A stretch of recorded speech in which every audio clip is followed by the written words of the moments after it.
Sim. Edna, nós estamos entrando no Facebook, estamos esperando primeiro entrar umas pessoas, os colegas que estavam esperando a gente, nós entramos aqui 15 minutos atrasado, infelizmente, gente, já estamos em direto, Edna, eu estava tentando acionar o canal do YouTube, que eu havia prometido que nós íamos também fazer uma transmissão ao vivo, mas eu não consegui acessar o canal Cidade para Todos, só que nós vamos aqui, através do Zoom, nós vamos fazer a gravação,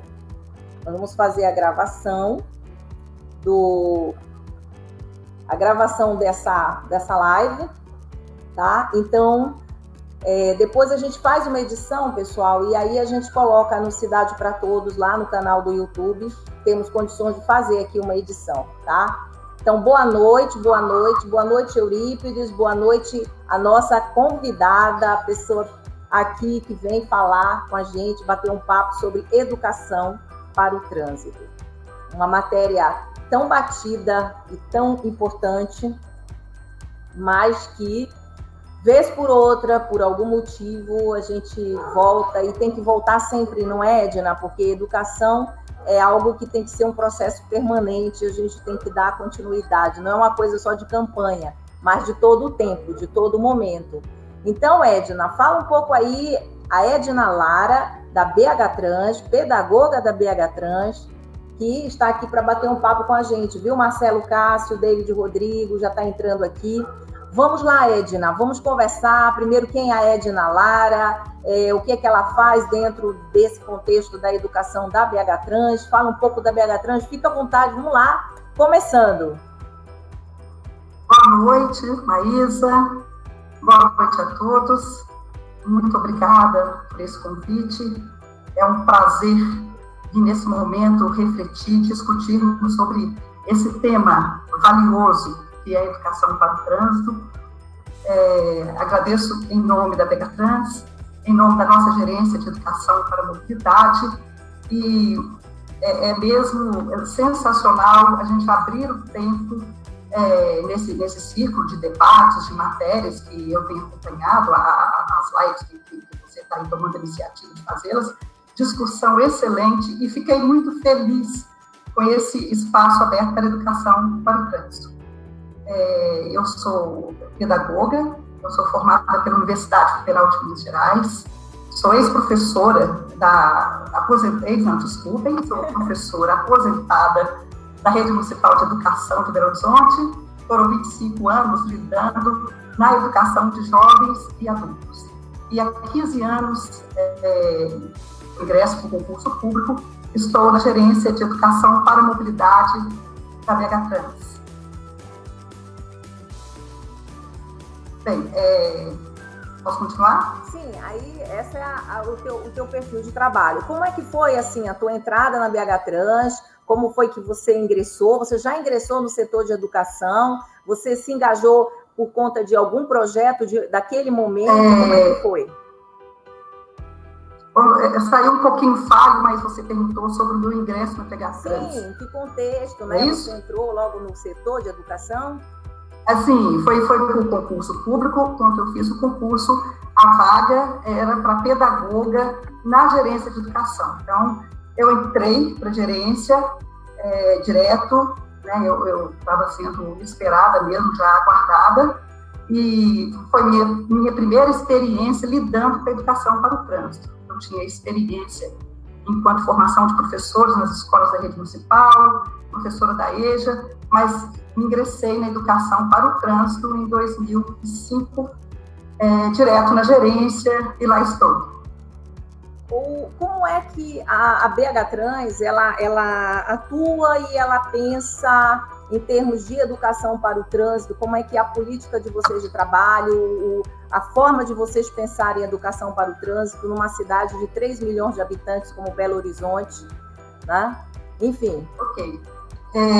A BH Trans, né, empresa gerenciadora do transporte e trânsito transportes e trânsito de Belo Horizonte, ela tem como uma missão, vou falar da missão geral da BH Trans, que é assegurar a mobilidade urbana orientada para a qualidade de vida das pessoas e o desenvolvimento sustentável de Belo Horizonte.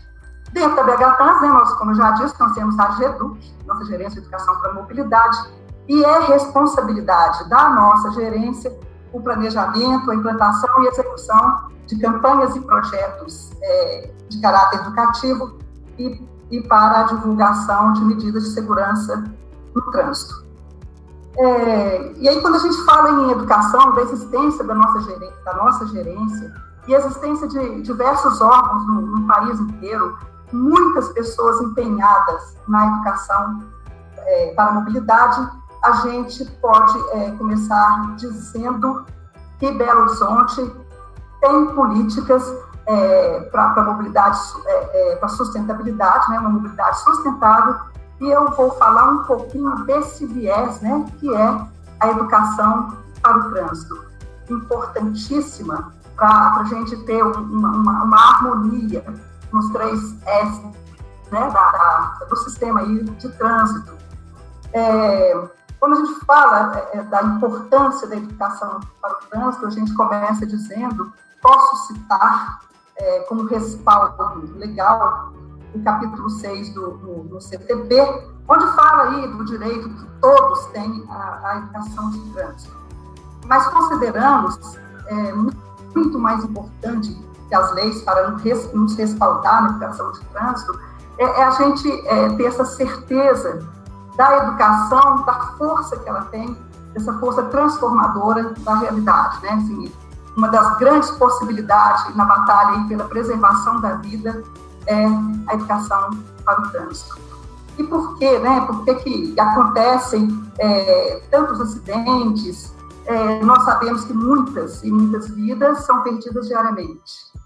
E por isso a gente tem todo o esforço da educação para a gente tentar mudar essa realidade, mudar as tristes estatísticas que nós temos de feridos e mortos anualmente no nosso trânsito aí na cidade, em todas as cidades do Brasil. A cada hora, Maísa, nós temos, a cada hora, 5 pessoas morrem nas estradas brasileiras.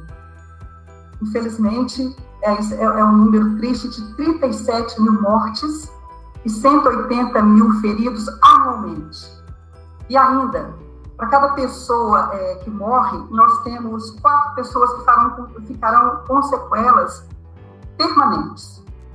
Então, nas cidades do Brasil, seja aí em Belém, seja em Belo Horizonte, São Paulo ou Rio, nós temos congestionamentos assim, que não acabam mais, temos um ambiente tóxico e a qualidade de vida que deixa muito a desejar. E ainda, essas estatísticas tão tristes dos feridos e mortos no trânsito. E falando nesses acontecimentos, nesses eventos tão tristes, além da perda pelas famílias, muito sofrimento das pessoas, envolve um custo econômico altíssimo para o nosso país. Conforme o Observatório Nacional de Segurança Viária, no Brasil, mais de 60%, cerca de 60%, dos leitos hospitalares do Sistema Único de Saúde são ocupados por vítimas envolvidas em colisões ou atropelamentos. Ou seja, os acidentes nas ruas e nas estradas custam anualmente cerca de 52 bilhões. Né? E aí, por que acontecem esses acidentes, que nós chamamos de acidentes? Na verdade, se a gente for pensar bem na palavra acidente será que podemos chamá-lo de acidente? Né? Porque acidente significa algo inesperado, algo imprevisto.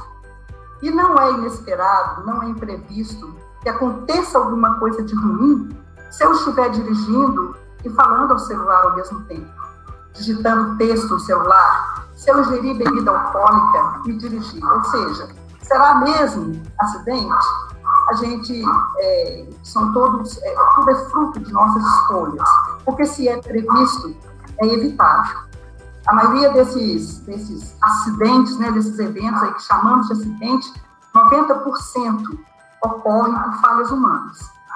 Então, entre outros, né, podemos citar a falta de atenção, podemos citar ao desrespeito a legislação de trânsito, especialmente, pessoal, no que diz respeito ao consumo de bebidas e abuso de velocidade, né?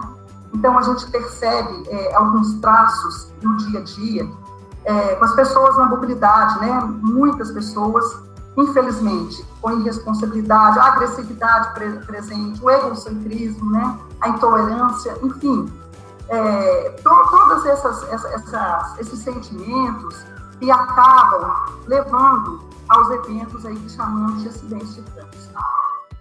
Aí eu fiz todo esse resumo aqui, falando um pouquinho desses acidentes, para dizer que com a intenção, com o intuito de minimizar, diminuir, né, esses altos índices de acidentes e o caos aí nas nossas cidades, né, nas ruas, nas avenidas, nas rodovias, nós desenvolvemos a educação, né, com o intuito aí de conscientizar, convencer sobre os bons comportamentos, ou seja, nós desenvolvemos a educação de trânsito, educação para a mobilidade que visa mudança de comportamento. Porque um trânsito seguro, com menos feridos, com menos mortos, mais qualidade de vida, exige que os seus atores, né, todos, pedestres, condutores de carros, condutores de moto, de caminhão, ciclistas, pedestres, enfim, que todos equilibrem entre si os seus, digamos, os seus desejos, os seus interesses e as suas necessidades. É preciso haver um equilíbrio, pois, ao contrário, os conflitos, né, que a gente vê no dia a dia, eles resultam de uma simples discussão de trânsito a um evento que coloca em risco a vida das pessoas. Eu acho assim, os problemas, os motivos, as causas desse tipo, ligadas a comportamento, eles são muito parecidos em todos os lugares. Quando a gente fala em problemas de educação para o trânsito, a gente vê manobras inadequadas, que inclusive recentemente mostrou, né, pessoas morrendo por causa de manobras irregulares. Mostra também a parte das bebida alcoólica, né? As pessoas se excedem também nisso aí e ocasionam. Mas, assim, aqui em Belém, nós temos um problema muito grande com a questão da parte de alcoolemia mesmo, né? É um problema sério, não só aqui no país todo, está aí a lei seca, né, que veio para combater, e também muitos desrespeito à sinalização, avanço de sinal, e esse tipo de coisa. Em Belo Horizonte, quais são assim, os problemas que vocês detectam mais? Porque eu sei que vocês têm um observatório da mobilidade, e esse observatório ele deve servir também como uma espécie de termômetro e de indicativo de como vocês precisam atuar também, né? Como é o perfil do comportamento do motorista, esse motorista que comete bastante infrações no trânsito, né? Qual é o perfil que tem aí em Belo Horizonte? Eu não entendi, essa pergunta está falhando, Marisa. Tá. Pois é. Eu acho que é o teu microfone, porque eu estou o tempo todo falando direitinho aqui, todo mundo está escutando. Vou repetir. Tá. Em Belo Horizonte. Você está ouvindo? Então, eu vou colocar um pouquinho sobre... Estou ouvindo, estou te ouvindo bem, mas às vezes falha e eu não pego a tua voz.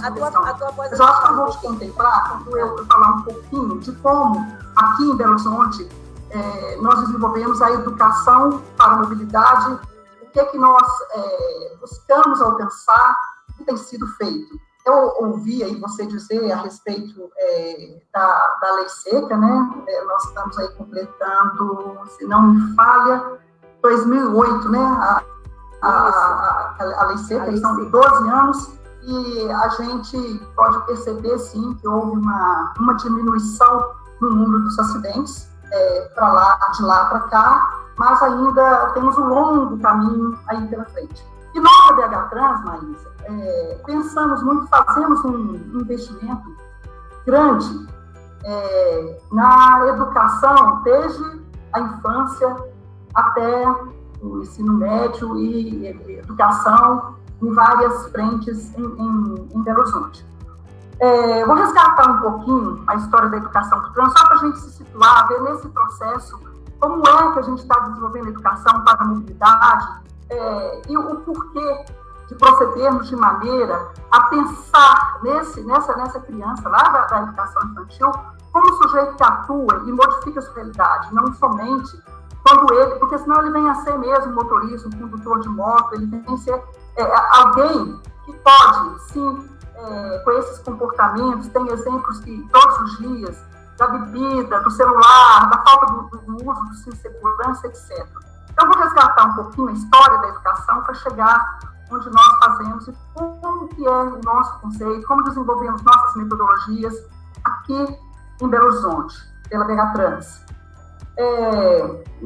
Na década aí de 50, final da década de 50, 60, 70, ainda um pouco da década de 80, nós tínhamos uma educação do trânsito que ela, mesmo os órgãos de trânsito, material didático quando existia, escolas quando faziam, a gente tinha uma educação para o trânsito totalmente voltada para a questão da legalidade e com ênfase no motorista.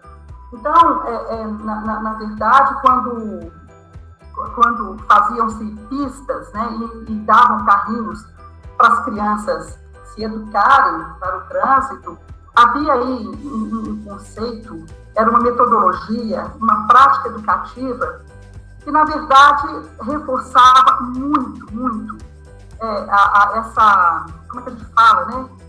A cultura do automóvel. Então, quando a criança, lá na educação infantil, ia para a educação do trânsito, ela sentava, né, entrava dentro do seu carrinho de brinquedo, seu carrinho de mentira, numa via preparada com sinalização, e ela sonhava lá em ter um carro. Ela sonhava com seu futuro, ser motorista.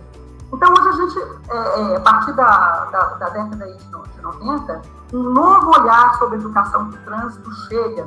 Ou seja, aquela criança que estava esperando o futuro, a gente vê essa criança, a gente vê esse estudante lá dos anos iniciais, desde a educação infantil, como alguém que faz parte da mobilidade, como um sujeito que é pedestre, como um sujeito que é passageiro, e não como alguém que está sendo preparado para ser um motorista, um sujeito ativo. E em base, tomando por base que esse sujeito, ele atua, ele é multiplicador dos seus conhecimentos, nós desenvolvemos o nosso programa de permanente educação do trânsito, nós temos atendimento nas etapas, nos segmentos das escolas. Por exemplo, a criança da educação infantil.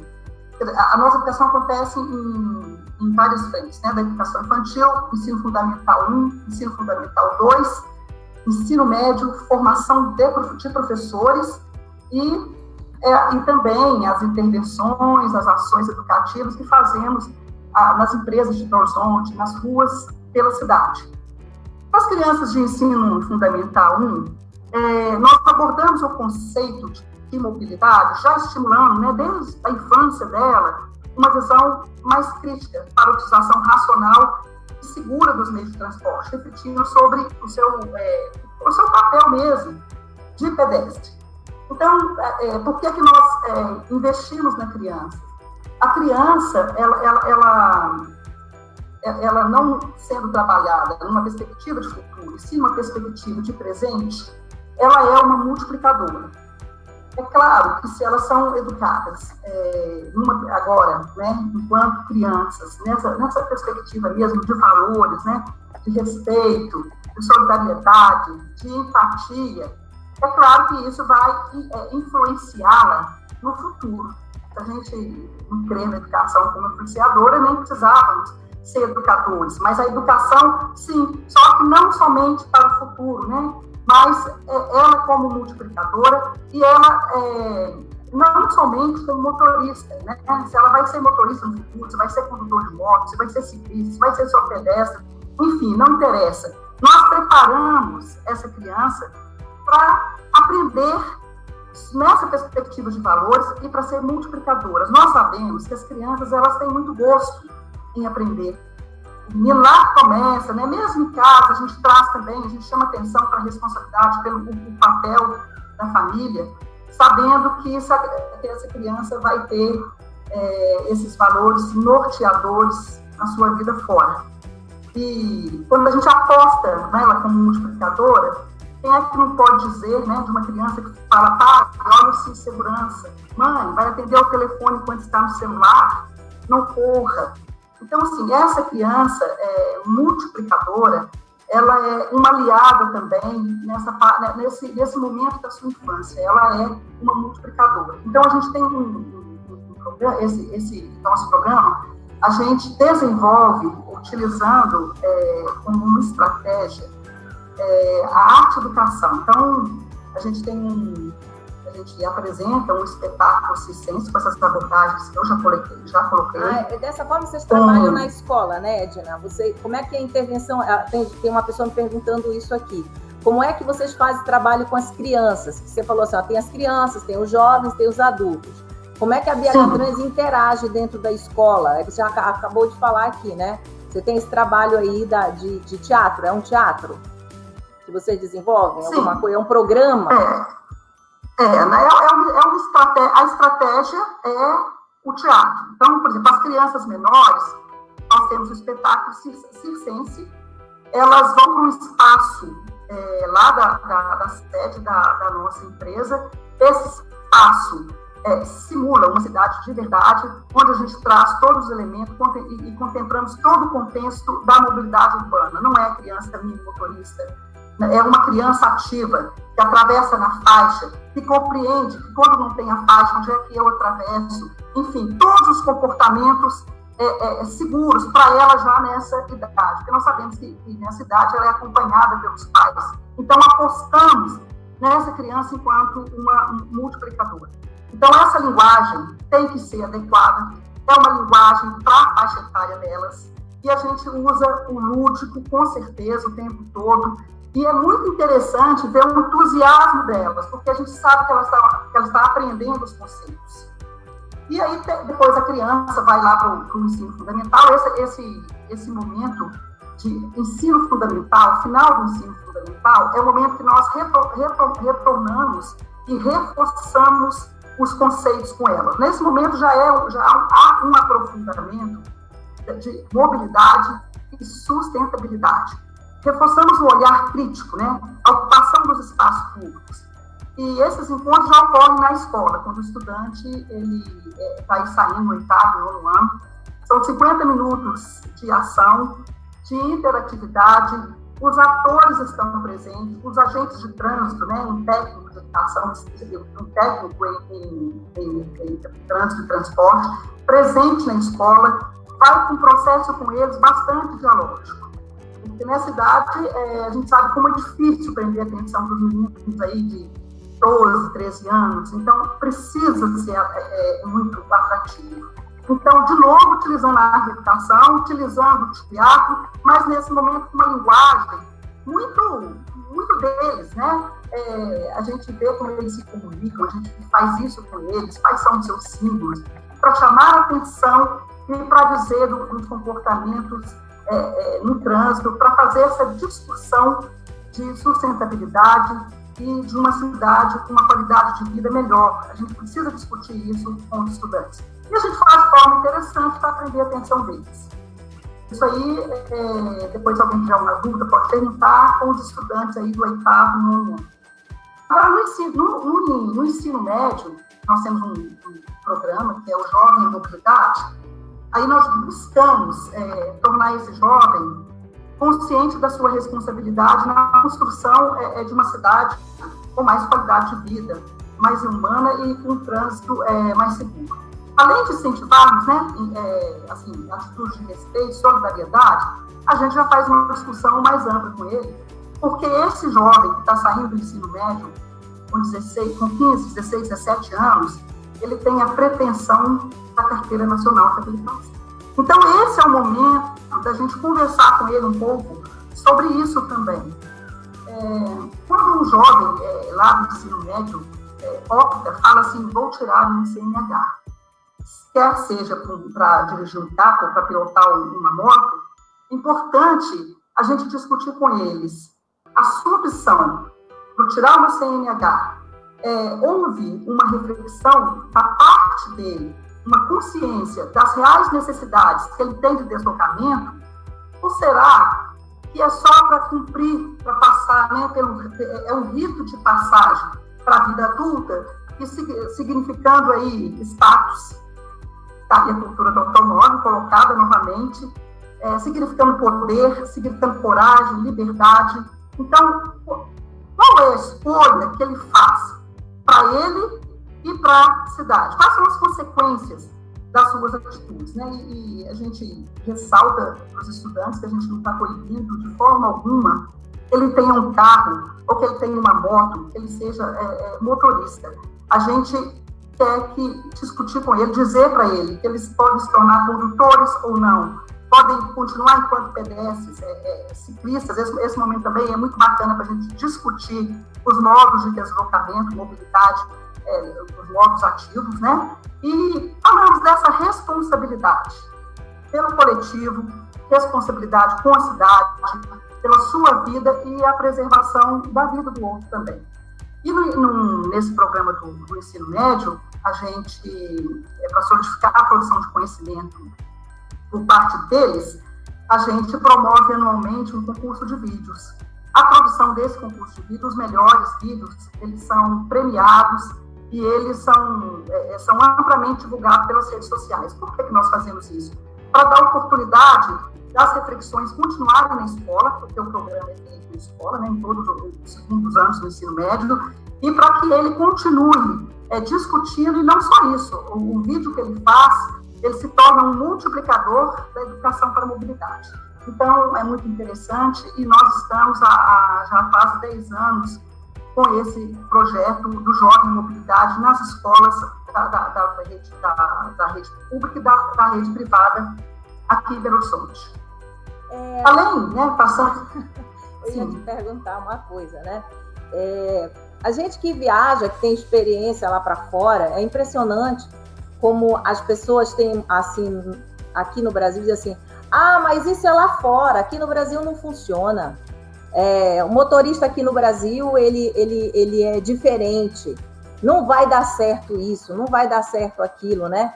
Então, as pessoas, eu digo assim, que gente é gente em tudo que é lugar, a questão mais cultural, né? É a questão da criação, do ambiente onde a pessoa vive, né? Tem muita diferença quando você fala de crianças, de jovens e de adultos, tem muita diferença em termos de comportamento, em termos de percepção, quando você lida com, por exemplo, uma criança em escola pública, um jovem em escola pública e um jovem ou uma criança de uma escola, vamos dizer assim, de uma faixa de renda maior, uma escola particular. Tem diferença entre eles ou a percepção deles todos são muito parecidas? Maísa, as vivências são importantíssimas, né? Eu estou te explorando porque tu é pedagoga, então eu quero ver o comportamento, eu estou te explorando por isso. Eu estou te explorando a parte de comportamento porque eu sei que você é uma pedagoga maravilhosa, né? Me deram boas referências, então eu estou indo para o lado do comportamento, da percepção, da psicopedagogia mesmo, né? Como é que você recebe, como é que o ambiente, como é que ele influencia, a cultura, se há uma diferença aí, né? Pois é, as diferenças, elas são mesmo marcadas pelas práticas, pelo convívio desse sujeito no seu dia a dia. Então, se você tem uma criança de 5 anos, 4 anos, 5 anos, no espaço de escola pública, onde ele está, vamos dizer, onde sua vivência, suas práticas, seus deslocamentos, por uma área mais à margem, mais o subúrbio da cidade, ele tem um olhar diferente para a cidade, por causa da vivência dele. Então, a gente precisa trabalhar a partir da realidade do sujeito, né? Para a gente alcançar, nós temos que dialogar com o seu dia a dia. Então, se eu estou lá na rede particular, num colégio, digamos assim, um colégio com um público mais elitizado, Eu sei que algumas práticas não são práticas daquele público, porque aquele público tem diferença nos seus modos de deslocamentos, enfim, no seu convívio, no seu acesso à informação, etc, etc. Então, eu tenho que preparar para dialogar com esse sujeito a partir da sua realidade.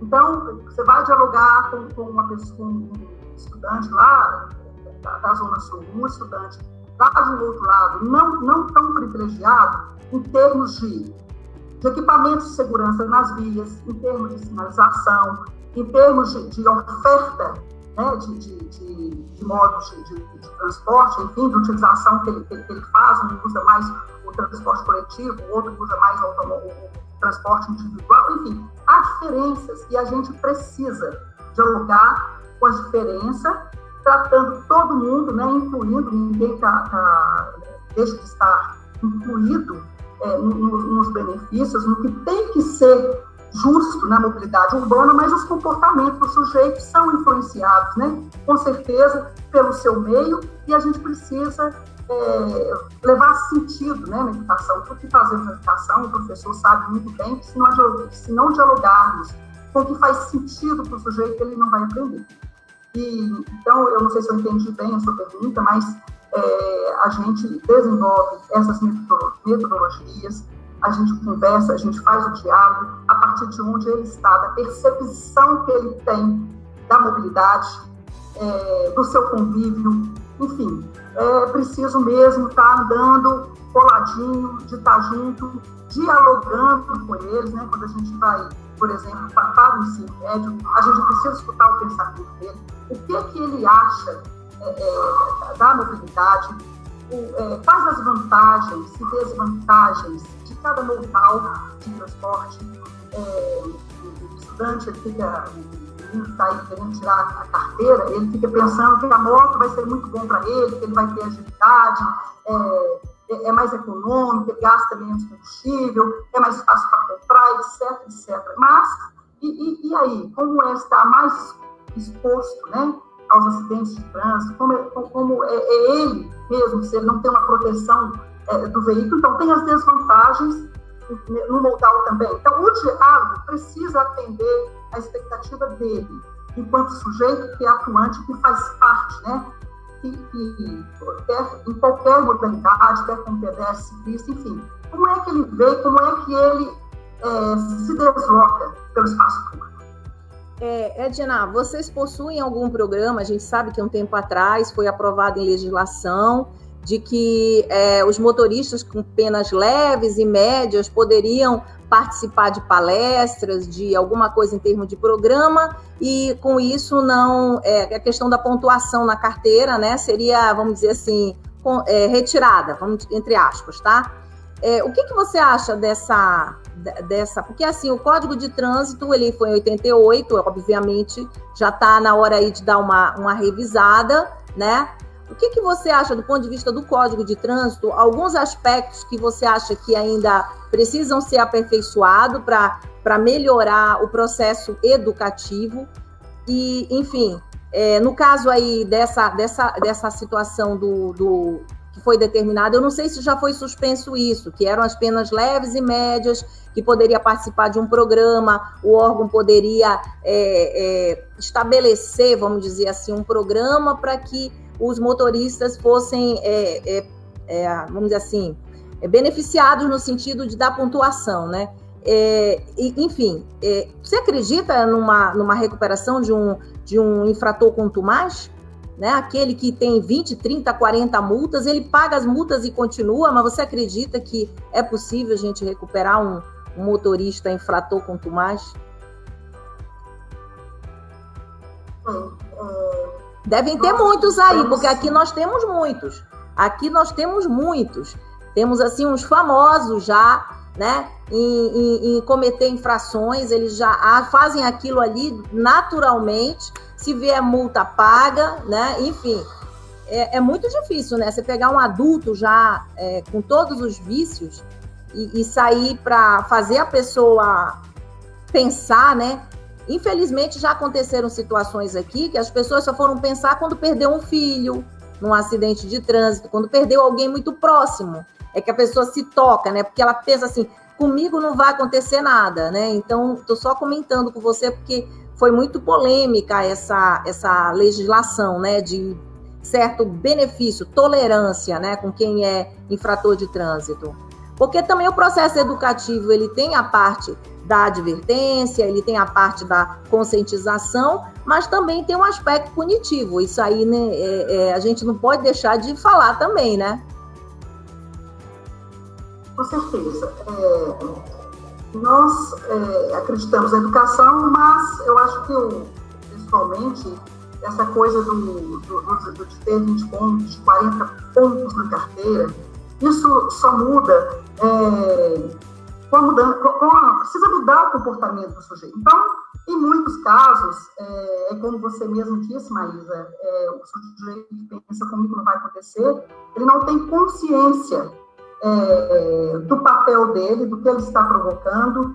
A gente já falou aqui inicialmente, né, sobre os acidentes de trânsito, dessa perda para inúmeras famílias, do sofrimento, mas as pessoas continuam muito, talvez, por causa da falta de punição. Então, porque eu passei a 80 quilômetros, era 60 quilômetros e eu fui multado. Existe uma indústria de multa. E eu digo sempre que não existe indústria de multa, mas se existisse, cabe a você, né, caberia a você alimentá-la ou não. Então, eu pessoalmente não concordo, né, com essa questão de mais pontos na carteira, porque eu acho que quando a pessoa não ouve, quando a pessoa não aprende, quando ela não quer mudar, como você colocou, ela já é adulta, muitas vezes funciona muito a questão de multa. E eu acho que esse esforço legal de blitz, de fiscalização, ela tem que andar junto com a educação. A gente faz um papel de conscientizar, de discutir, de falar em valores, de falar em preservação de vida, mas há, de verdade, quem insiste em não cumprir com a legislação de trânsito, insiste em fazer o que quer. Então, uma das medidas, né, é a fiscalização, que vem as sanções por aí, elas já estão claras no Código de Trânsito. Eu, pessoalmente, acho que nós temos uma lei excelente, uma lei muito boa. O que falta mesmo é a aplicabilidade. Infelizmente, não se dá conta, né? É muito difícil a fiscalização e a gente fazer com que as pessoas mudem de comportamento. Por isso, a aposta nossa na educação. Eu tenho falado, Maísa, que a escola tem um papel fundamental também nisso. Não só o gestor de trânsito e de transportes, por meio de sua gerência de educação, os departamentos estaduais, enfim, devem fazer a educação para o trânsito. Nós sabemos que a educação, como você me disse inicialmente também, né, na nossa conversa, que é um processo permanente.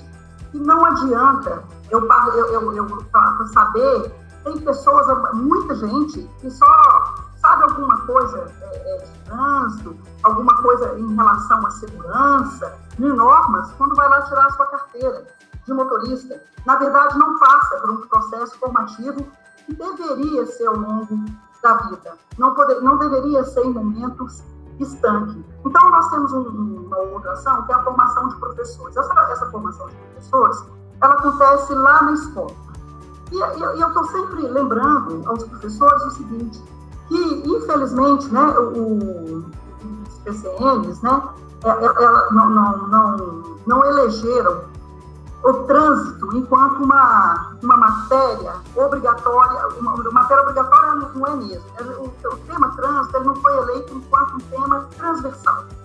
Só para ficar mais claro, né? O que é um tema transversal? O tema transversal para quem não sabe, né, não está na área da educação, o tema vai abordar são questões graves que apresentam como obstáculo para a concretização de plenitude de cidadania e afronta o direito das pessoas e complica compromete a sua qualidade de vida. Então, quando os PCNs elegeram alguns temas, como, por exemplo, ética, cidadania, meio ambiente, pluralidade cultural, orientação sexual e social, trabalho, consumo e temas locais, o trânsito ficou fora. Mas, ao mesmo tempo, o tema, trânsito na escola, ele está sugerido, ele foi sugerido para a gente trabalhar enquanto tema local. Isso por quê? Porque os critérios de escolha desses temas foram critérios de abrangência, de urgência social e de abrangência nacional. Foi estudado também as possibilidades de ensino e aprendizagem no ensino fundamental, favorecimento da compreensão da realidade e participação social. E o trânsito, quando você fala a palavra trânsito, né, mobilidade, foi sugestão para trabalhar enquanto local, dada exatamente a sua urgência social, né, e abrangência. Quer dizer, o tema trânsito tem estreita relação com esses temas, né, com o tema do meio ambiente, com o tema da saúde, ética, pluralidade cultural. Então, é uma oportunidade ímpar para a escola. Não estou dizendo, né, eu acho que não é o professor ter mais disciplina, não é no currículo da escola vir educação para o trânsito, educação para o trânsito, pela educação para o trânsito, para continuar numa perspectiva de decorar placas, do aspecto legal só, não vai adiantar. O que a gente precisa fazer é dialogar muito com o contexto desse sujeito, com a transformação da realidade, com a mudança de comportamento. E aí, quando você trabalha o tema do trânsito, o tema da mobilidade, dentro das disciplinas, o que acontece? Isso vai dialogando com as outras áreas do saber. E aí é um aprendizado que ficaria, né, o ano inteiro na escola. Eu me lembro de alguns anos atrás, sei lá, uns 7 anos, eu, professora da educação de jovens adultos, um dia, após a BH Trânsito ir fazer uma ação com os meus estudantes, meus alunos da EJA, dando continuidade ao trabalho que a BH Trânsito fez lá, a discussão que fizeram com os estudantes, continuando, eu perguntei para eles, um aluno me perguntou no dia seguinte, professor, o que é mesmo mobilidade? Aí eu disse para ele, bom, eu te pergunto, né, o que é mobilidade para você? Aí ele falou uma coisa, eu falou outra coisa, todo mundo falando que era mobilidade. E aí eu falei, então vamos ampliar esse conceito de mobilidade. Eu quero mobilidade, eu quero sustentabilidade, a mobilidade sustentável. O que vocês têm para me dizer? Foi um aprendizado muito interessante, porque um dos estudantes, ele abriu um dicionário lá, e o dicionário trazia a mobilidade como, significando mover-se com facilidade. Aí, para brincar e para me responder a pergunta sustentabilidade, mobilidade sustentável, eu falei, então, se mobilidade é mover-se com facilidade, a sustentável deve ser mover-se com felicidade. E aí, eu estou dizendo isso porque eu digo sempre para os professores das oportunidades maravilhosas que surgem para trabalhar, a partir daquele tema gerador, facilidade e felicidade. Eu perguntei, mas e aí, o que tem a ver, né, a felicidade com essa sustentabilidade que você falou? Vamos conversar um pouquinho sobre isso. E aí deu pano para manga, porque alguém disse, felicidade, professor, eu não me envolver, eu não ser atropelado e voltar para minha casa, eu não chegar atrasado no meu local de trabalho, eu não respirar e ter tanta fumaça, eu não enfrentar congestionamento. Felicidade é eu ter saúde, enfim, pano para manga. Então, se já lá eu estava lidando com jovens adultos, né, eram adultos que tinham acabado de serem alfabetizados, mas na infância, uma linguagem própria, com questões apropriadas, né, com questões que vão ao encontro, ao interesse, às vivências, às práticas. Tenho certeza que a gente vai trazer essa reflexão desde sempre, já modificando, buscando uma mudança de comportamento. Nós precisamos mudar de comportamento. Aí nós vamos, sim, não beber, dirigir, não dirigir, falar o celular, todas essas escolhas que fazem, porque são escolhas e provocam esses acidentes aí que nós falamos aí no início, e que você tão bem citou do que acontece aí, né, em Belém e em qualquer outra cidade do país. Mudança de comportamento. E esperamos que a educação dê conta disso também, que ela aliada, né, é uma aliada à engenharia, aliada, juntinho, com esse esforço legal, que a gente possa conseguir mudar essa realidade, por meio mesmo de uma educação transformadora.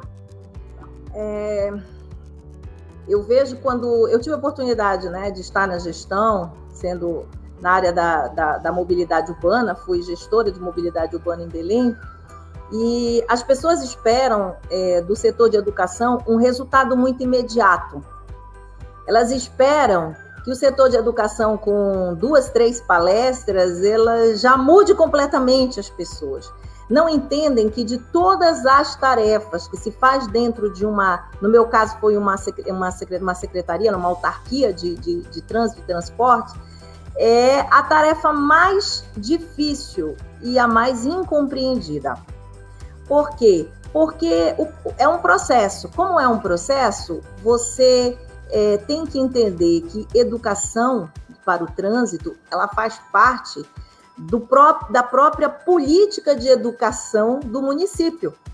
Essa transversalidade que você coloca, que bom, acho que todos os educadores de trânsito gostariam, que isso entrasse como pauta dentro do programa de educação da cidade, educação infantil, ensino fundamental, ensino médio, e realmente de maneira transversal. Por quê? Porque as questões de educação para o trânsito, elas são realmente multidisciplinares. Você está falando de psicologia, você está falando de engenharia, você está falando de pedagogia, você está falando de sociologia. Eu costumo dizer para as pessoas que elas costumam apresentar muita educação dentro de casa, num clube social, numa festa, acham muito bonito cumprimentar, se portar, né, e tudo mais. Mas quando vai para a rua, acha que a rua é tudo permitido e lá mostram, de fato, a falta de educação, né? Porque a educação ela tem que estar dentro da gente, dentro de tudo que a gente aprendeu, dos conceitos, é uma visão de mundo, né? E a melhor forma é você trabalhar esse ser humano desde quando ele nasce. Desde quando ele nasce. Quando você já põe na cadeirinha e você não joga a criança no banco de trás e deixa a criança solta e vamos viajar a 100 km por hora. Então você diz, não, põe o cinto. Senta na cadeirinha você já pode sentar aqui porque você é maior e tal. E também quando um pai, uma mãe, seja quem for que conduz, dirige, sinal vermelho, pare, né? Dê espaço para as pessoas atravessarem. E no comportamento não é só quando dirige. Também quando você anda de bicicleta, leva o filho de bicicleta, quando você anda a pé. Às vezes os pais atravessando as crianças no meio da rua. A faixa está bem ali, mas ele não vai na faixa. Então ele passa a vida inteira levando o filho dele, atravessando fora da faixa. Como é que essa criança, se tornando adulto, vai entender que tem que atravessar na faixa se ela passou a vida inteira sendo conduzida, não atravessando na faixa? Ou então, dentro de um carro, o pai atravessando o sinal vermelho, falando no celular, bebendo e dirigindo. Então, há uma participação muito grande do comportamento dos pais, porque os filhos costumam seguir comportamentos, né, do ambiente dos pais, sobre o futuro dos filhos, os futuros motoristas, né, que a gente está falando. Então, a escola, ela tem aquele esforço, ela tem aquele esforço de tentar moldar, né, de tentar despertar e fazer formação de cidadãos conscientes e tudo mais, mas ela faz, só que também quando chega em casa, não pode desaprender tudo, né? De um pai dizer, não, isso aí não precisa, não liga. Então, tem que ser um trabalho conjunto da família, da escola e também do poder público, que possa incluir sempre. A educação, ela tem que ter um orçamento especial. Por quê? Porque com a educação também, o município ele economiza em outras coisas. Eu digo aqui na minha cidade, né, que tem um problema sério de educação ambiental. E o município gasta muito dinheiro nos nossos canais para tirar sofá, televisão. Por quê? Porque o nosso povo não tem consciência e joga lixo dentro dos canais. Isso não é só uma questão, não adianta só punir, você tem que começar desde cedo a ter uma educação ambiental. E dentro desse processo de educação ambiental também está a educação para o trânsito. Quando você fala de felicidade, nós temos uma parceria com a Baiome, que é uma colega minha, a professora Patrícia Fraga, que é arquiteta, e ela trabalha sobre felicidade. Você é feliz? entendendo que o estado de felicidade, ele não é um padrão. Cada um tem um conjunto de percepções e de bem-estar bem diferente um do outro, né? Então, quando eu achei o máximo você dizer o que o aluno falou lá, quer dizer, mobilidade e sustentável, facilidade e felicidade. Eu achei o máximo isso, me permite, mas eu acho que eu vou usar com as minhas palestras aqui. Com certeza. Eu achei o máximo isso. É verdade, né? Como é que a gente pode ser feliz? Olha, estamos agora profundamente tristes com a morte de uma cantora, uma pessoa muito católica, muito religiosa, e que faleceu de uma maneira estúpida. Ela, a gente conhecia, mas quantas pessoas diariamente, e por quanto a gente sabe que o Brasil é um país que mata muito no trânsito, né? Quantas pessoas estão falecendo por uma estupidez, por uma falta, né, de consciência? Quantas pessoas? Particularmente, você falou da pontuação, eu sou favorável que os contumazes não dirijam mais. Eu sou favorável que eles sejam tratados como pessoas viciadas, como uma doença. É uma doença, transgredir regras o tempo todo, tem algum problema de personalidade, alguma coisa no passado mal resolvida, né? Ou, enfim. E eu acho que quem não sabe se portar dentro de um veículo, não deve usar um veículo, porque é uma arma contra a sociedade, né? Com quem está ali, não só com quem anda a pé, como também outro que anda de carro, né? Quantas a gente já viu aí mortes absurdas de motoristas que invadiram o sinal e mataram pessoas que estavam vindo normal, dirigindo na sua vez e tudo mais. Então, eu entendo que essa questão do comportamento, investir em educação, você acaba, de certa forma, indiretamente, investindo na saúde. Por exemplo, aqui em Belém, é muito dito que 70% dos casos de acidente que ocupam aqui um hospital chamado Metropolitano é acidente com motociclista. Você imagina o custo que isso importa para a saúde.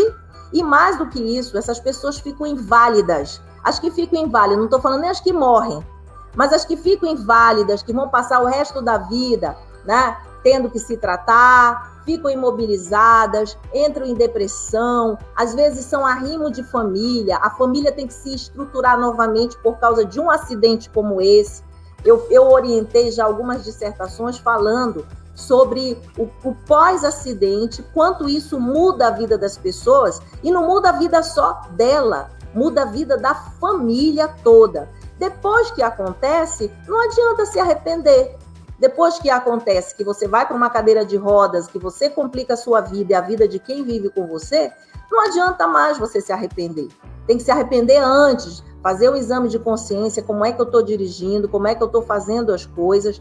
Ah, mas eu estava com pressa, então vou fazer o seguinte, sai mais cedo de casa, sai mais cedo do trabalho, procura estabelecer um processo de gestão de tempo que você considere que o deslocamento faz parte também da sua vida.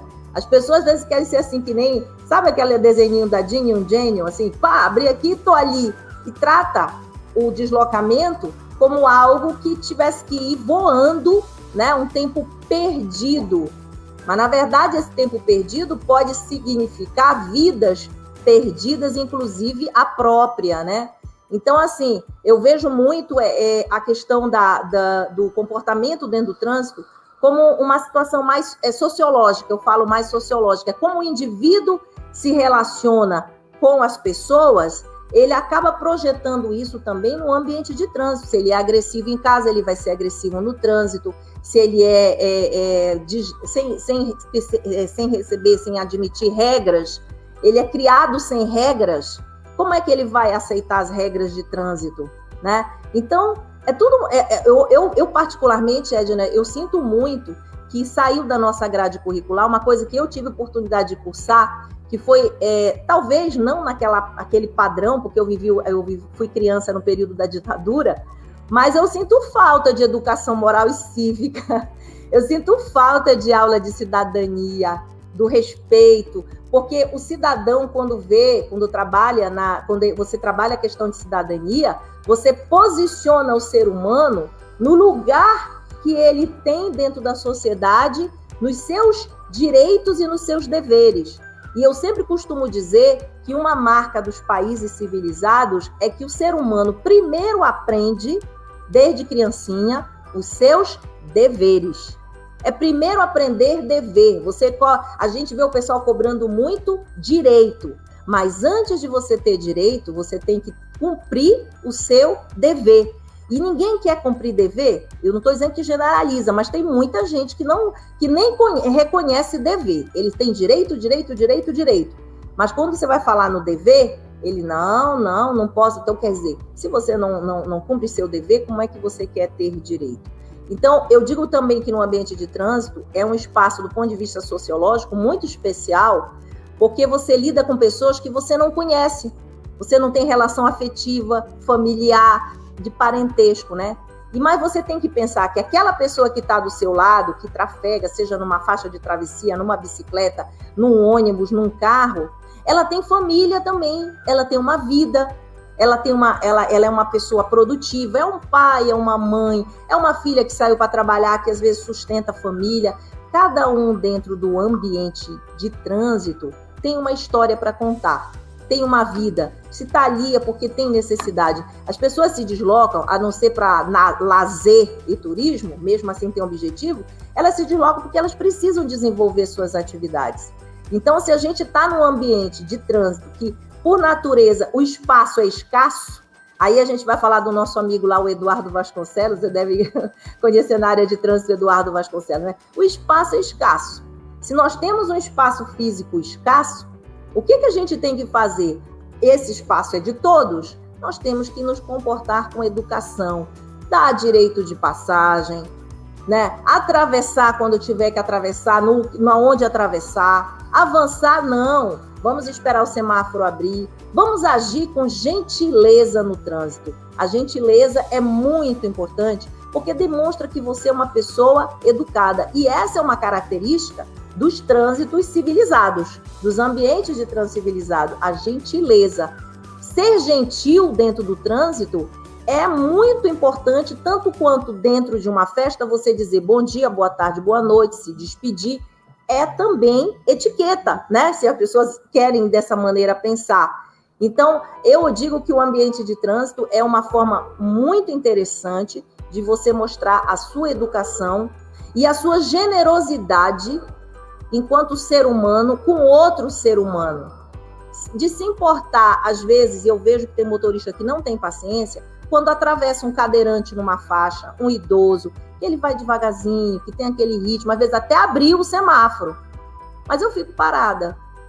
E tem o outro que não abriu o semáforo, te vira, não sei o quê. Quer dizer, enquanto a gente viver esse mundo de intolerância, de falta de consciência, de cheio de direitos, e que as pessoas não concordam com os deveres, nós vamos continuar tendo essas mortes trágicas, esses comportamentos trágicos. E aí, quando o órgão de trânsito, e você pertence a um, resolve aplicar a punição como a última medida, a medida mais drástica, que é a punição, aí vem aquela coisa, não, é uma indústria de multa, Eu costumo dizer o seguinte, não existe indústria de multa, existe fábrica de infratores. Se não tivesse fábrica de infratores, não existiria também as multas. Multa, dentro do conceito de ambiente de trânsito, é sinal de que há muitos infratores. Um indicador de um trânsito seguro é um trânsito em que haja menos infrações, em que as pessoas sejam mais educadas. Então, eu costumo sempre rebater, porque quando eu fui superintendente desse órgão, as pessoas diziam, fala da indústria de multa. E eu dizia, mas que indústria? Não tem indústria, tem fábrica de infratores. Belém tem uma fábrica de infratores. E como é que a gente vai combater isso na raiz? Tratando de atingir a consciência das pessoas, tratando de educar os nossos futuros motoristas, mostrando para eles a responsabilidade que eles terão ao entrar dentro de um veículo, a responsabilidade que eles têm também ao andar né, naturalmente pela cidade, porque o ambiente público, para mim, ele é mais importante do que o privado, porque dentro de casa acontecem as coisas e tal, ninguém tá vendo, né, fora e tal. Mas fora é muito feio avançar sinal, é muito feio usar celular, é muito feio ameaçar o pedestre com o carro, não ter paciência para ver um cadeirante atravessar. É muito feio. Eu acho, assim, uma falta de educação, até tem situações de coisas piores, não é nem falta de educação, é mais do que isso. Então, assim, eu achei muito bacana, eu tive a oportunidade de visitar a BH Trans, Edna, e eu já conheço o trabalho de vocês já de muito tempo. No tempo que eu ainda era superintendente, eu fui até aí, tive a oportunidade ainda de estar com o Célio, né? Conversei com ele é muito entusiasta, né, do trabalho de vocês, e eu fiquei encantada. A gente veio daí com a ideia do teatro, que surgiu a ideia também do Semobinho, que a gente chamou aqui, que era um boneco que agregava toda a parte no sentido mais, né, lúdico para as crianças, do bom guarda, do bom cidadão. A gente está precisando, Edna, de referências, né? Essas referências, boas referências de educação no trânsito. Por isso que eu falei a questão dos pais, né? E a difícil missão da escola, a difícil missão também do órgão de trânsito, que nessas inserções nas escolas, em várias etapas, tentar realmente tocar esses cidadãos, esses pequeninos, esses jovens que já estão aí chegando sonhando com uma carteira de motorista, lembrando que carteira de motorista não é direito, é uma licença, é uma permissão para dirigir, por isso que eu sou favorável da cassação da carteira quando o motorista é contumaz. Não tem jeito, na minha opinião, a melhor forma de você salvar esse próprio indivíduo dele mesmo, salvar ele dele mesmo, né? Tá salvando a vida dele e evitar que ele tire outras vidas, num caso drástico, eu colocaria como pena máxima não dirigir mais. Passe a andar de ônibus, vá de bicicleta, você não está impedindo ele de circular. Você só diz o seguinte: você dentro de um carro é uma ameaça para a sociedade. É essa a minha opinião, entendeu? Enfim, eu fico encantada com esse teu trabalho. Eu fico encantada com esse teu trabalho. Quando você fala no papel importante da família, sem dúvida nenhuma, os exemplos, né, que as crianças veem diariamente, esse não respeitar a legislação, quantas vezes o pai vai deixar a criança na escola, faz uma fila dupla e é pedida só um segundo. Ou seja, é uma falta de empatia, não saber se colocar no lugar do outro. E aí vai gerando mesmo esses conflitos, cada um olha para o próprio umbigo, quer resolver os seus problemas, e vem mesmo essas ações de muito egoísmo, que provoca tudo isso, esse cenário que a gente tem assistido, tem vivenciado, né, na nossa mobilidade. Mas eu continuo, eu estou sempre dizendo, né, que a gente tem que deixar muito claro para as pessoas todas que o trânsito, né, que nós temos, que nós queremos, somos nós que construímos, né? Então, precisa haver mais tolerância, mais respeito nas relações que hoje a gente vê aí nas vias do Brasil afora, porque só assim, né, só mudando de comportamento é que nós vamos avançar na construção assim, de um trânsito mais seguro, mais humanizado. Então, você traz muito bem a questão da família, são valores, né? Infelizmente, hoje em dia, a gente vê uma inversão de valores, né? Inversão pelo ser, pelo ter, infelizmente é assim. E a gente segue acreditando que a educação transforma as pessoas, mas você coloca a questão punitiva, ela é importante também, porque senão não tem jeito. Né? Eu acho que tem que andar em equilíbrio, em harmonia, em engenharia, o esforço legal, aí entra a fiscalização, sim, né? Entra a corrupção, sim, faz parte. As pessoas precisam parar de pensar só nos seus direitos. Nós temos uma ação com os idosos, porque nós temos em todo lugar, né, muito atropelamento envolvendo idosos e motociclistas.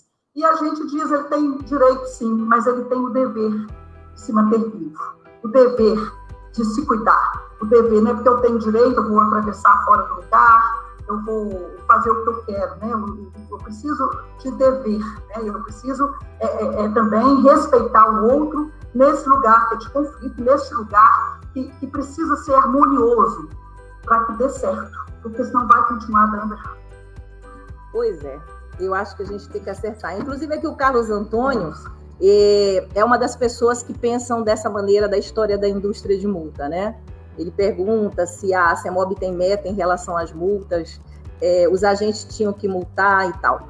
Eu acho que a meta de qualquer órgão é diminuir acidentes. A meta de qualquer órgão é aumentar o nível de segurança. E também a meta de qualquer órgão é buscar, o máximo possível, chegar até esses motoristas infratores e tentar, de alguma forma, salvá-los deles mesmos. Eu acho que a meta é essa, viu, Carlos Antônio?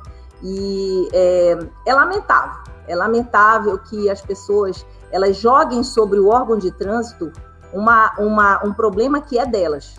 Se o órgão multa, é porque a pessoa cometeu uma infração, né? Então, não existe meta. A meta é coibir a infração. Essa é a meta de todo qualquer órgão, é evitar que as pessoas cometam infração. Caminhos existem. O caminho é o quê? A educação, a conscientização, né? Mas, infelizmente, chega a um nível que eu não acredito em motoristas contumazes, para mim, tem que ser tratado como uma doença.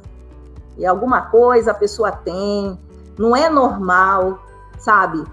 E olha, tem motoristas que chegam a matar, chegam a causar lesões sérias e continuam do mesmo jeito. Então, não é normal, isso não é normal, tá? E como não é normal também as pessoas acharem que o órgão tem prazer em multar.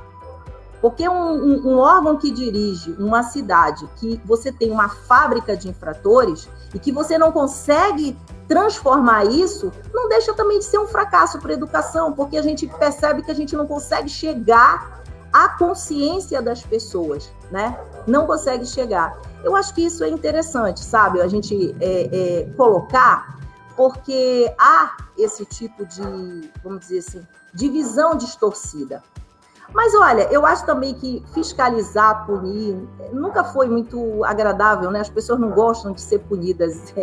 Mesmo às vezes que estejam erradas, elas acham ainda que deveriam ser poupadas desse tipo de punição, né? Isso é infelizmente, é um efeito colateral que a gente acaba tendo quando trabalha com educação, quando tem que andar nesse caminho, né?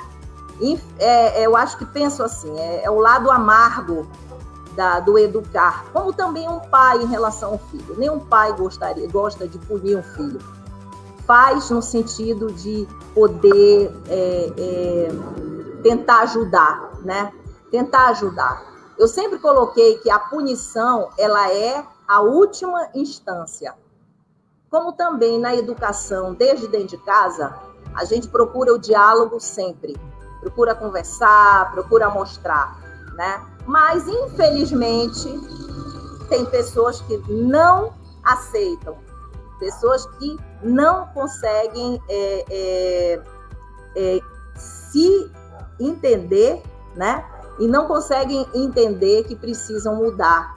Se a pessoa não sentir que tem que mudar, não tem jeito, né? Se ela se coloca numa posição de autodefesa e ela acha que ela sempre tem razão, fica muito difícil você convencer uma pessoa dessa a fazer de outra forma. E eu digo que faz parte do processo educativo educar. E dentro do educar, como processo educar, que é conversar, punir faz parte também. A punição faz parte, né? Cobrar as responsabilidades. Cobrar. Né? E o cidadão, ele tem que ter consciência, Carlos Antônio, você aí, que quando nós somos adultos, nós temos que ser responsáveis pelas nossas atitudes. E no ato da responsabilidade significa o seguinte, que quando eu errar, eu também tenho que aceitar punições. Isso em qualquer país civilizado do mundo. Existe punição. Quando você erra, você tem que pagar o preço do erro. Faz parte do educar. Não tem jeito. É o lado que eu digo amargo do educar, porque nenhum educador gosta de fazer isso, não faz isso com prazer, mas o ser humano, ele tem uma nuance, né? A teimosia, né? O não aceitar, às vezes, se entrar e verificar, né, onde eu errei e como eu tenho que me consertar. Existem pessoas que passam o resto da vida se auto-justificando e jogando os seus problemas nos outros, ou no órgão, enfim, né? É por aí. Olha, Carlos, transporte não é o tema aqui, você devia ter entrado no outro tema de live. Oi? Pois é, querida. Olha, a gente já está falando aqui há 1h10, você acredita, Edna? Passa rápido demais. Hein? E tem muitas amigas tuas aqui que são tuas fãs. A Juju, a Simone diz que você brilhou, tá? Tem aqui, deixa eu ver o que mais. O pessoal aqui está te elogiando, né? Juju, Simone, mas tinha outra aqui também, tá? Deixa eu ver aqui, quem mais? Ai, Deus, deixa eu ver aqui. Tem uma Simone Caldas também. Edna, você brilhou, viu? Você brilhou, Edna. A Guta tá aqui também. A Guta é a minha gerente de educação. Olha só, a Guta tá aqui, ela é uma pessoa, ela é a tua gerente de educação, né? A Guta? Sim. Poxa, a legal. Guta é Maria Augusta, sim. É Maria Augusta, né? A Maria Augusta. Deus do céu. Bom, é um tema polêmico, de qualquer forma é um tema polêmico, por isso que surgem determinadas perguntas aqui, algumas fora de contexto, que aí eu estou deixando para as pessoas, já estou dando aqui a oportunidade delas entrarem no meu message e a gente discute por lá, que foge um pouquinho do tema, né? Mas, enfim, me diga aí, vamos lá, faça umas considerações finais aí, Edna, porque a gente já passou aqui do tempo. Por favor. Como consideração final, a gente não falou em momento algum, aqui em Belo Horizonte, e eu quero destacar que a parceria intersetorial é super importante para o desenvolvimento das ações educativas. Eu quero destacar a saúde, né, como uma grande parceira, a Secretaria de Educação. Isso ajuda, né, a fomentar essa roda no processo de ensino-aprendizagem dentro das escolas. Enfim, é nossa crença na educação, tem esses dois lados da moeda mesmo, você fala na questão cognitiva, é isso mesmo, infelizmente, né, se não quer mudar por bem, aí vai ter que mudar pela força mesmo, de uma punição, não tem outro jeito, mas a gente acredita mesmo, fazemos um investimento na educação da criança, contamos com a família tem que estar sempre conosco, a comunidade tem que estar presente. Sempre, nesse diálogo, e construindo com aquele sujeito, né, que está aprendendo, está começando a participar da mobilidade, percebendo seu ambiente, querendo um ambiente com mais qualidade de vida. Enfim, a gente precisa começar a acreditar muito no poder transformador da educação.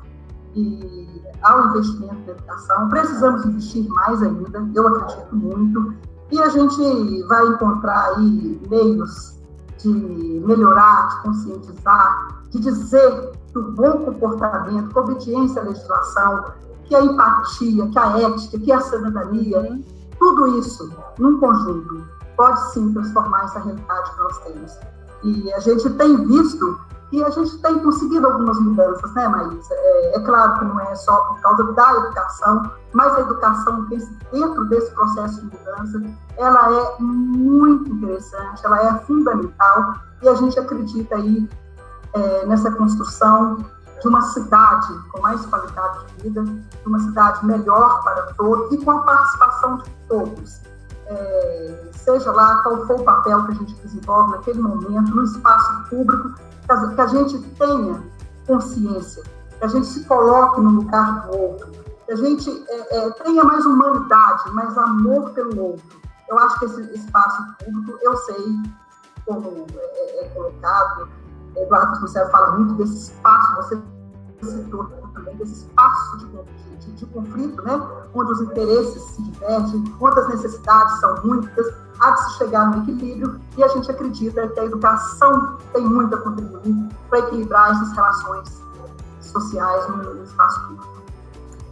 De maneira geral, até pelos comentários que a gente teve aqui, a maior dificuldade que eu tive aqui em Belém foi quebrar paradigmas mesmo, né? Porque, assim, às vezes, como eu sou técnica, né? Então, quando a gente é técnico, a gente tem mais aquela visão realmente, é isso e é isso, né? E trabalhei isso de maneira muito técnica, que é justamente atingir a consciência das pessoas de que, para que a gente tenha uma sociedade justa e igualitária, cada um tem que dar o seu quinhão, cada um tem que dar a sua cota de sacrifício para que isso aconteça, principalmente quando a gente está falando de espaço público, em que você tem um espaço dividido por toda a população, não um espaço estratificado pelo que você escolhe de modo para andar. O pedestre não é menos importante que o ciclista, muito pelo contrário, é o mais atencioso na questão da lei de mobilidade urbana. O ciclista, ele não é inferior a quem anda de carro, porque tem gente, inclusive, que anda de bicicleta porque gosta de andar de bicicleta, então ele optou por andar de bicicleta. O que anda de carro optou por andar de carro. O que anda de ônibus também, ele anda de ônibus. Vou te dizer que numa cidade grande, a nossa já está com 1,5 milhão, não é fácil você andar em transporte público. Principalmente aqui que o nosso transporte ele não é um transporte racionalizado, não é ainda integrado. Então, eu mesmo na universidade cheguei a abrigar bicicleta de alunos que vinham para a universidade pública onde eu leciono, de bicicleta porque era mais rápido do que andar de ônibus. Então, as pessoas precisam entender que a forma como cada uma escolhe para se mobilizar, para se levantar, é um direito da pessoa. E isso não a torna menos ou mais importante. A gente tem que realmente entender que a forma como as pessoas andam tem a ver com a condição dela, com a facilidade com que ela acha que pode se deslocar, né? E cada um tem que ser respeitado como um ser humano, um cidadão que contribui para a sociedade, que paga os seus impostos, que tem tudo. A gente está junto. A diferença é que eu vou de bicicleta, tu vai de carro, eu vou de ônibus, e pronto. Mas o resto somos todos iguais e essa diferença nem é diferença. Essa é condição de mobilidade que cada um tem. E às vezes cada um escolhe e pode escolher também, né? Alguém que pode escolher, escolhe. Então, assim, eu fico muito feliz de poder ter essa live. Eu estava esperando já um tempo para falar de educação. A gente combinou com a BH Trans de aproveitar esse período de pandemia. Não estão falando pós-pandemia. Quando eu vejo o Brasil morrendo mais de 1.000 pessoas por dia, eu não posso dizer que passou a pandemia. Não passou. Eu acho que a pandemia ainda vai se deslocar aqui por alguns meses. Eu desejaria dar essa notícia para vocês que acabou, mas não acabou. A gente não tem vacina, a gente tem que andar de máscara, tem que usar o álcool gel para lavar as mãos, né?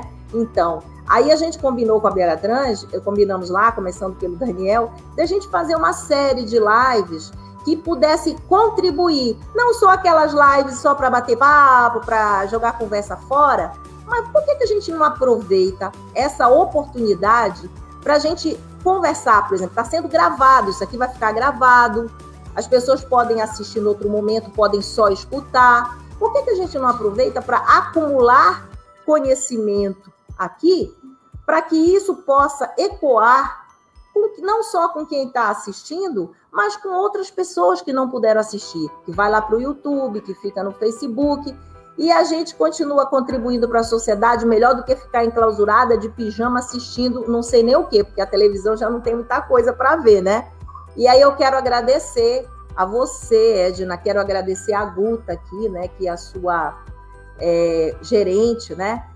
Pela gentileza, aqui eu tenho alguns alunos, pela gentileza de vocês estarem nos dando, né, essa oportunidade de bater papo sobre educação para o trânsito. A gente deve fechar toda essa série de lives na semana que vem com o Fernando Pessoa, que nós pedimos para falar sobre gerenciamento e controle de tráfego em Belo Horizonte, falar de tecnologia. Para mim sempre foi uma referência. Eu fui aí na época das instalações daqui dos radares, eu fui aí na época da educação, fui aí também na época dos semáforos, que a gente estava modernizando os semáforos também. Enfim, para mim a BH Trans é uma referência e eu fico assim muito feliz porque é uma empresa séria, é uma empresa qualificada, é uma empresa com compromisso com o cidadão. A gente sempre vê vocês muito preocupados em estar antenado e atender de fato o que o cidadão daí de vocês, é o público que vocês trabalham, realmente precisa, né? Com humanidade, com coerência, com compreensão, mas também com a firmeza necessária para que os objetivos sejam atingidos, né? Com a responsabilidade que vocês têm. Então, assim, muito obrigada pela oportunidade. É mais uma pessoa que eu acabo conhecendo. Aliás, eu fui conhecendo os setores todos aí através de vocês. Dizer que isso não é em vão.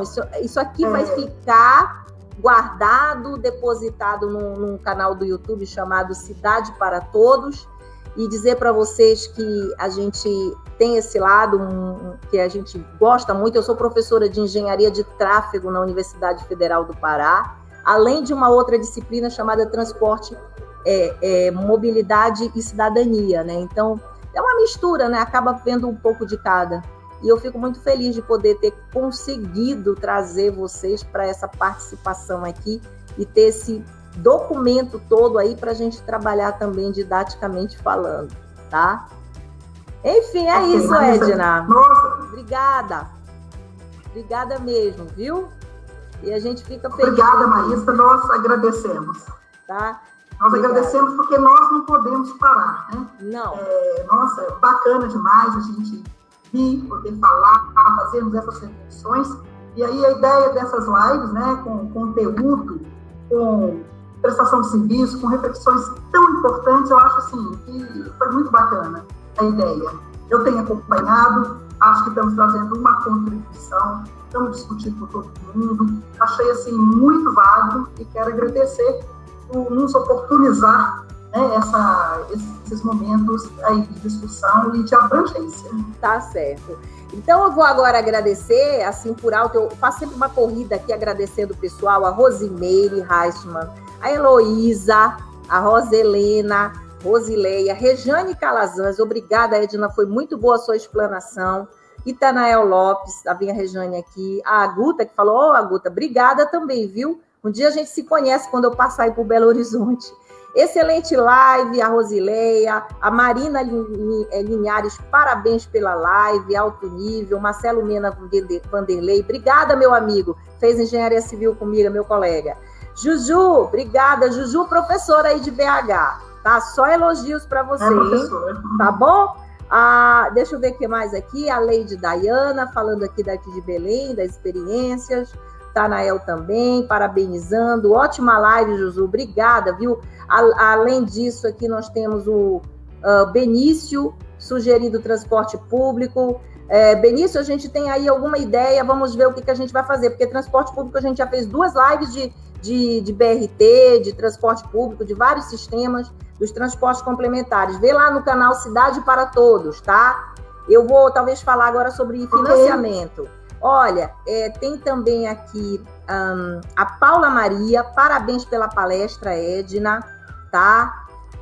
Fábio Augusto, Tiago Flecha, Juju, a Juju participou bastante. Rosiléia, Severiano, Simone Bauer, Edna, parabéns, você brilhou. Deixa eu ver aqui, vem aqui a Rosiléia, o Tiago Flecha aqui de novo. Obrigada, Carlos Antônio, pela contribuição. Deixa eu ver aqui, deixa eu ver se tem mais. O Délio.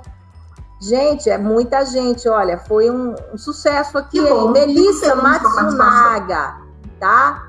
Melissa, aplicando de fato o que é certo. Deixa eu ver se tem mais comentários. A Rosiléia, Juju, Heloísa. Deixa eu ver aqui. A Rosana Mary Lopes Soares, muito bom, viu? Muito bom. Enfim, Espero ter falado quase todo mundo, porque tinha gente que saiu, tem gente que entrou, enfim. Obrigada, Edna. Boa noite para você. Daqui a pouco eu lhe agradeço pelo WhatsApp também, viu? Tchau. Beijão, Maísa. Muito obrigada. Até a próxima. Tchau, gente. Tchau. Dando um tchau aqui fora da câmera, olha. Tchau. Boa noite.